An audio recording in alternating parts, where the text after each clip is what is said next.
polls do suggest Americans were very sympathetic early to the protest, but there is a growing concern about some of the violent aspects of these. Well, hello, Tom, and thanks for having me. Yes, there are plenty of protests going on in the United States during the course of this extraordinary week at the Republican National Convention. But there are still incidents of police brutality occurring that's fueling these protests. And other than framing himself as the law and order president, we're not seeing any sort of direct action about how to address the issues around racial injustice. My takeaway from the convention this week has been that if we were in any doubt that the Republican Party was not the traditional Republican Party and is now the party of Donald Trump, well, they were pretty well washed away this week. In continuing his norm-breaking presidency, he changed the convention to really focus on himself. He appeared every single day of the convention. He started out by speaking in the middle of a roll call that took place on the first day, and it's been a real family affair as well. But I'd also say that he's raising some questions about the legality of some of what he's doing during this convention week. He's certainly using the full power of the incumbency to bolster his reelection chances, but by using the White House as a backdrop to many of the speeches, and also using White House staff speaking on his behalf and campaigning on his behalf, which is in violation of the Hatch Act. It's kind of drawing attention away from what they've been trying to achieve this week. So it'll be interesting going forward on that. I'd also say that, sorry. I was just going to say, when you talk about the Republican Party, I mean, is it really astonishing to look back? I mean, last time in the cycle, when Donald Trump had the nomination, it was amidst not quite a mutiny, but so much fierce criticism from within the Republican Party. He's managed to just swat all of that away. I mean, back then we still probably imagined that if he was somehow going for re-election, there'd still be a lot of outspoken voices, but we don't hear much of it anymore. He's been very successful in that regard of wholly owning it for now.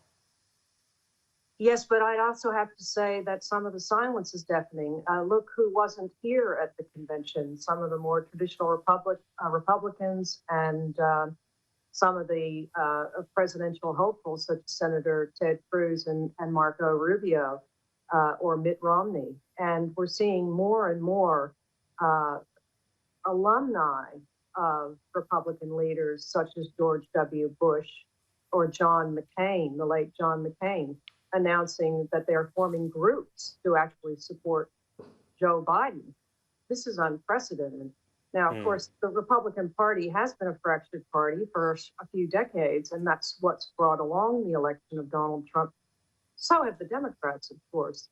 But what we're seeing in the contrast of these 2 weeks of conventions, the Democrats and the Republicans, are really contrasting visions and versions of America.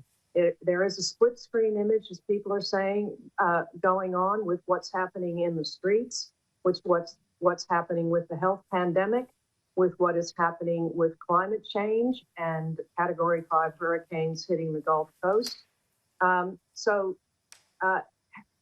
then we have responses that are completely different. I'd have to say, really, having worked for Ronald Reagan, having worked on the campaign of the Make America Great Again campaign originally, after listening to the Republican speeches this week and some of the Democrat speeches last week, we'd have to say that the Republicans could change that slogan to Make America Scared Again. And there is a heightened rhetoric that's becoming quite dangerous.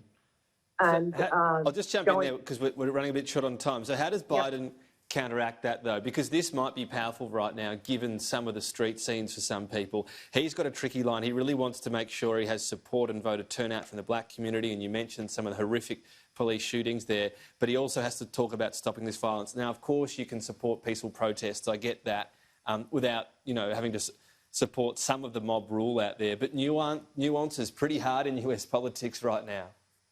Absolutely. There seems to be a lot of extremist comments coming out.